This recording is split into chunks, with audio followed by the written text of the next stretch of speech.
दोस्तों बहुत बहुत स्वागत है आप सभी एक बार फिर से। दोस्तों आज पूरे दिन की कई महत्वपूर्ण और बड़ी खबरें निकल कर आ रही हैं, तो बारी बारी से सब खबरों को हम इस वीडियो में आपको बताने वाले हैं। तो दोस्तों वीडियो को बिना आगे बढ़ाए लास्ट तक जरूर देखिएगा, क्योंकि सारी खबरें बहुत ही महत्वपूर्ण हैं। तो चलिए देख लेते हैं कि पहली बड़ी खबर क्या निकल कर आ रही है।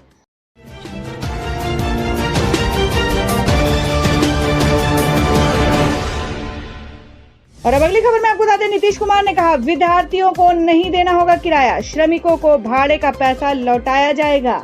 जी हां, बात करें बिहार के मुख्यमंत्री नीतीश कुमार ने सोमवार को स्पष्ट किया है कि उनकी सरकार लॉकडाउन के चलते राज्य के बाहर फंसे विद्यार्थियों एवं प्रवासी मजदूरों की गृह वापसी यात्रा का पूरा खर्च उठाएगी।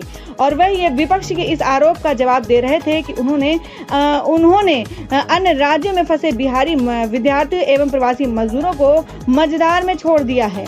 आपको बता दें, कुछ न्यूज एजेंसी के मुताबिक एक वीडियो संदेश में नीतीश कुमार ने कहा कि उनकी सरकार विद्यार्थियों के ट्रेन भाड़े का सीधे रेलवे का भुगतान कर रही है, जबकि प्रवासी मजदूरों को लौटने में लगे किराए का पैसा 21 दिनों का पृथक वास पूरा करने के बाद लौटाया जाएगा। उन्होंने कहा कि हर प्रवासी मजदूर को रेलवे स्टेशन से संबंधित प्रखंड में पहुंचाया जा रहा है, जहां उसे 21 दिनों के लिए पृथक वास में रहना होगा, और जब वह बाहर आएगा तब उसे किराए का पूरा खर्च लौटाया जाएगा और 500 रुपए की अतिरिक्त सहायता भी दी जाएगी तथा इस प्रकार हर श्रमिक को न्यूनतम 1000 रुपए मिलेंगे। और वहीं तेजस्वी यादव का बड़ा ऐलान, कहा मजदूरों को लाने के लिए 5 दिनों में 50 ट्रेनों का इंतजाम करे बिहार सरकार, किराया आरजेडी देगी। जी आपको बता दें कि दूसरे प्रदेशों में फंसे बिहारी मजदूरों को गृह राज्य लाने के लिए आरजेडी नेता तेजस्वी यादव ने बड़ा ऐलान किया है।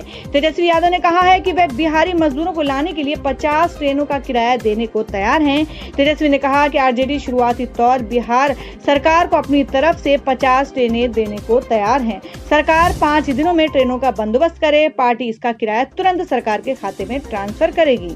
खबर निकल कर आ रही है, आपको बता दें कि दिल्ली में महंगी हुई शराब, केजरीवाल सरकार ने लगाया स्पेशल कोरोना फी टैक्स। जी हम बात करें कि लॉकडाउन के तीसरे चरण में दिल्ली में कई जगहों पर शराब की दुकानें खोली गईं, लेकिन लोग सोशल डिस्टेंसिंग की धज्जियां उड़ाते दिखे हैं। और इसी बीच सोमवार को दिल्ली सरकार ने शराब पर कोरोना टैक्स लगा दिया है, जिसके बाद दिल्ली में शराब महंगी हो गई है। दिल्ली सरकार के मुताबिक अब दिल्ली में MRP पर 70% टैक्स लगेगा। सरकार का यह निर्णय आज से लागू हो जाएगा और सरकार ने MRP पर 70% स्पेशल कोरोना फीस लगाई है। दिल्ली सरकार ने सोमवार को शराब पर स्पेशल कोरोना फी नाम से नया टैक्स लगाने की घोषणा कर दी है।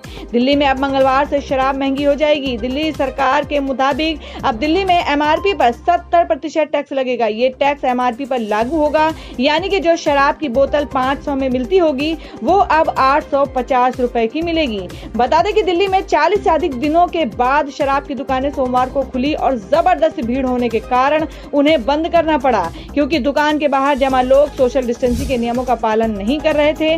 दिल्ली के CM अरविंद केजरीवाल ने कहा कि ये दुर्भाग्यपूर्ण है कि आज कुछ दुकानों पर अफरा तफरी देखी गई। अगर हमें शारीरिक दूरी और अन्य नियमों के उल्लंघन के बारे में जानकारी मिलती है तो उस इलाके को सील करना पड़ेगा और छूट वापस ले ली जाएगी। दुकान मालिकों को जिम्मेदारी लेनी होगी। अगर किसी दुकान पर शारीरिक दूरी का उल्लंघन होता है तो दुकान बंद कर दी जाएगी। मैं दिल्ली के लोगों से अपील करता हूँ कि बाहर निकलते वक्त मास्क लगाएं और शारीरिक दूरी का पालन करें और हाथ धोते रहें। और अब अगली खबर में आपको बता दें कि अर्नब गोस्वामी के रवैये के खिलाफ महाराष्ट्र पुलिस पहुंची सुप्रीम कोर्ट। जी आपको बता दें कि पालघर में 2 साधुओं सहित 3 लोगों की पीट कर जान लेने वाले की घटना के मामले में अपने कार्यक्रम में कथित टिप्पणियों की वजह से जांच का सामना कर रहे रिपब्लिक टीवी के प्रधान संपादक अर्नब गोस्वामी के रवैये के खिलाफ महाराष्ट्र पुलिस ने सुप्रीम कोर्ट का दरवाजा खटखटाया है। आपको बता दें, आरोप है कि अर्नब पुलिस को धमका रहे हैं। ऐसी स्थिति में पुलिस को उनके दबाव और धमकियों से सुरक्षा चाहिए। शीर्ष अदालत ने 24 अप्रैल को अपने आदेश में अर्नब गोस्वामी को उनके खिलाफ विभिन्न राज्यों में दर्ज प्राथमिकी और शिकायतों के संबंध में 3 सप्ताह के लिए गिरफ्तारी के संरक्षण दिया था।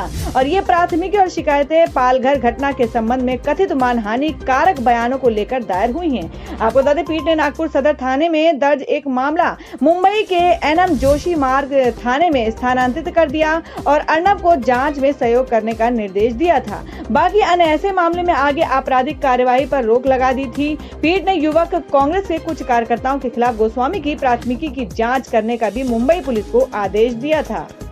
और अब अगली बड़ी खबर में आपको बता दें कि शराब की दुकानों के बाहर लगी भीड़ से गहराई आशंका, तेजी से पैर पसार सकता है कोरोना। जी हम बात कर रहे हैं कि स्वास्थ्य मंत्रालय को आशंका है कि लॉकडाउन में छूट के बाद लोग जिस तरह बेतहाशा बाहर निकलने की कोशिश कर रहे हैं, उससे मरीजों की संख्या तेजी से बढ़ सकती है। सोमवार को रेड जोन वाले इलाकों में भी शराब की दुकानों के बाहर लगी लोगों की भीड़ ने इस आशंका को बढ़ा दिया है और ऐसी स्थिति में बचने के लिए सरकार ने लोगों से आपसी शारीरिक दूरी बनाए रखने, मास्क लगाने और साफ सफाई का ध्यान रखने की अपील की है।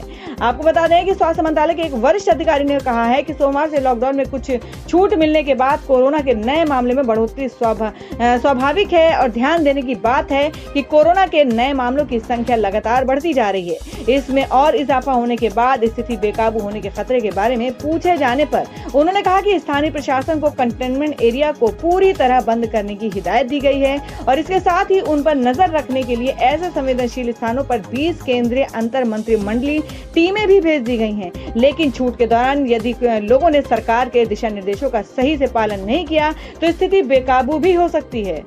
तो दोस्तों, आप लोगों को क्या लगता है कि सरकार ने जिस तरह से शराब की दुकानों में को खुलने में छूट दिया है, क्या सरकार का ये फैसला सही था? आप अपना सुझाव कमेंट बॉक्स में जरूर दें। बढ़ते हैं अगली खबर की ओर।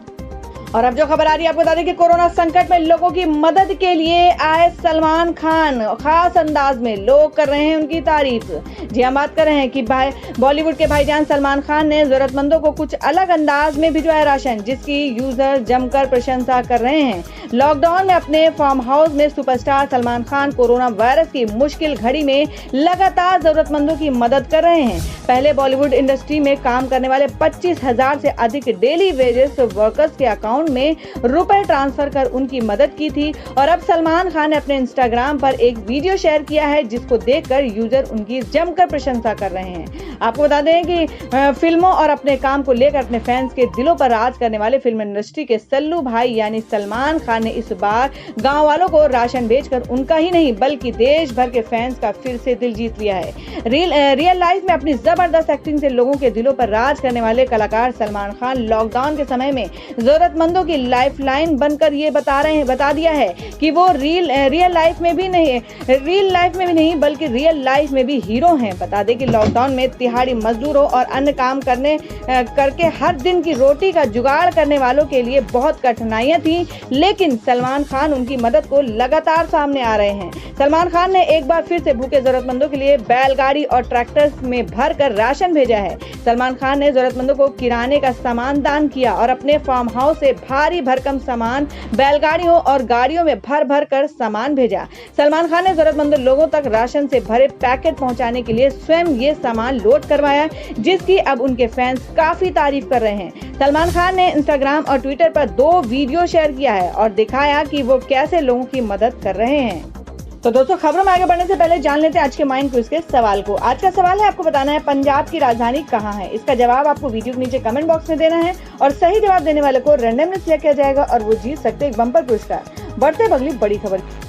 और अब अगली बड़ी खबर बता दें कि प्रियंका गांधी का केंद्र पर हमला, कहा जब नमस्ते ट्रम्प के लिए 100 करोड़ रुपए हैं तो मजदूरों के लिए क्यों नहीं है। जी आपको बता दें कि दूसरे राज्यों में फंसे प्रवासी मजदूरों को अपने राज्य में भेजने के लिए शुरू की गई श्रमिक स्पेशल ट्रेनों में किराया वसूलने के मामले पर विवाद बढ़ता ही जा रहा है। कांग्रेस सहित विपक्ष की कई पार्टियों ने इस मामले पर सरकार को सीधे घेरते हुए आरोप लगाया कि उसे गरीबों की परवाह नहीं है। वहीं रेलवे का कहना है कि वो राज्य सरकारों से केवल मानक किराया वसूल रहा है, जो इस यात्रा की कुल लागत की महज 15% है। अब इस मामले को लेकर कांग्रेस महासचिव प्रियंका गांधी ने भी केंद्र सरकार को निशाने पर लिया है। आपदा की इस घड़ी में निशुल्क रेल यात्रा की सुविधा क्यों नहीं। प्रियंका गांधी ने ट्वीट करते लिखा कि मजदूर राष्ट्र निर्माता हैं, मगर आज वे दर ठोकर खा रहे हैं और ये पूरे देश के लिए आत्मपीड़ा का कारण है। जब हम विदेश में फंसे भारतीयों को हवाई जहाज से निशुल्क वापस लेकर आ सकते हैं, जब नमस्ते ट्रम्प कार्यक्रम में सरकारी खजाने से 100 करोड़ रुपए खर्च कर सकते हैं,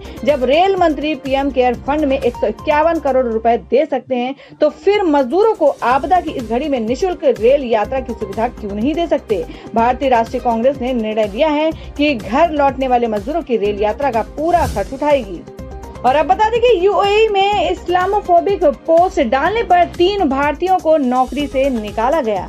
आपको बता दें कि संयुक्त अरब अमीरात में सोशल मीडिया पर इस्लामोफोबिया से जुड़ी पोस्ट करने पर 3 भारतीयों को नौकरी से निकाल दिया गया।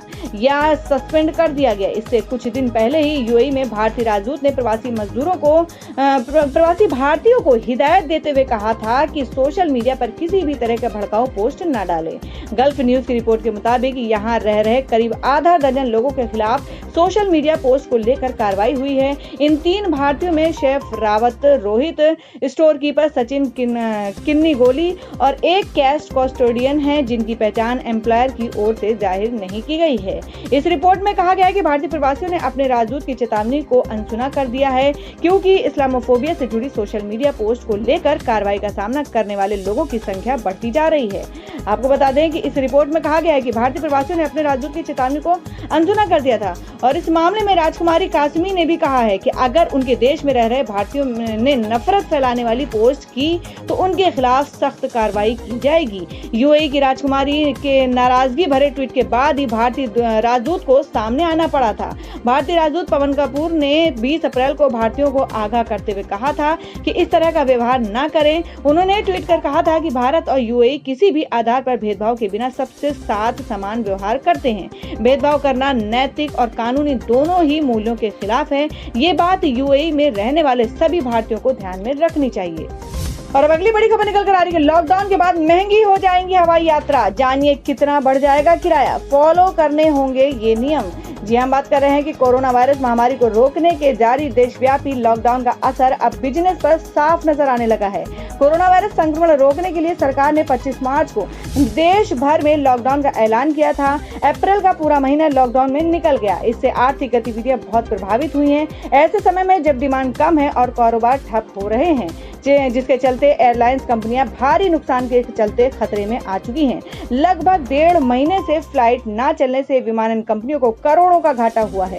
हालांकि कंपनियां जल्द ही लॉकडाउन खुलने की उम्मीद कर रही हैं ताकि हवाई यात्राएं बहाल हों। बता दें कि इसी उम्मीद में लॉकडाउन के बाद एयरपोर्ट सुरक्षा और विमानों के संचालन की तैयारी भी शुरू हो चुकी है। एयरपोर्ट संचालित करने वाली कंपनी ने अपने स्तर पर तैयारी शुरू कर दी है। सूत्रों के अनुसार लॉकडाउन के बाद फ्लाइट्स के टिकट दोगुनी होने की उम्मीद जताई जा रही है। दिल्ली मुंबई का एक तरफ का किराया 5,000 रुपए से बढ़कर अधिकतम 9,700 रुपए हो जाएगा। सूत्रों के अनुसार विमानन की सभी कंपनियां लॉकडाउन के बाद फ्लाइट सेवाएं बहाल होने पर अपनी सभी यात्रियों के टिकट लगभग डबल कीमत पर बेचेंगी। इसका प्रमुख कारण है कि लॉकडाउन के बाद भी हवाई यात्रियों की कोविड-19 के लिए वैक्सीन मिलने तक उड़ान कम से कम कुछ महीनों तक सामान्य नहीं होगी। मतलब कि बहुत आवश्यक होने पर ही लोग हवाई यात्रा करेंगे। हालांकि हवाई यात्रा शुरू होने को लेकर यात्रियों को संक्रमण से बचाव के लिए सारी पुख्ता व्यवस्थाएं की जानी शुरू कर दी जाएंगी और वहीं यात्रियों के लिए भी कई नियम निर्धारित किए गए हैं जिनको यात्रियों को हर हाल में फॉलो करना होगा। तो दोस्तों ये थी अब तक की सभी बड़ी खबरों के अपडेट से टुडे ब्रेकिंग न्यूज और लेटेस्ट खबरों को देखने के लिए हमारे चैनल ऑसम ज्ञान हिंदी न्यूज चैनल से जुड़े रहिए और हमारे वीडियो को लाइक शेयर जरूर कर दें अपने दोस्तों और रिलेटिव्स के साथ। तो दोस्तों फिर मिलेंगे काम की खबरों और सरकारी योजनाओं की एक और नई वीडियो के साथ। तब तक के लिए धन्यवाद दोस्तों।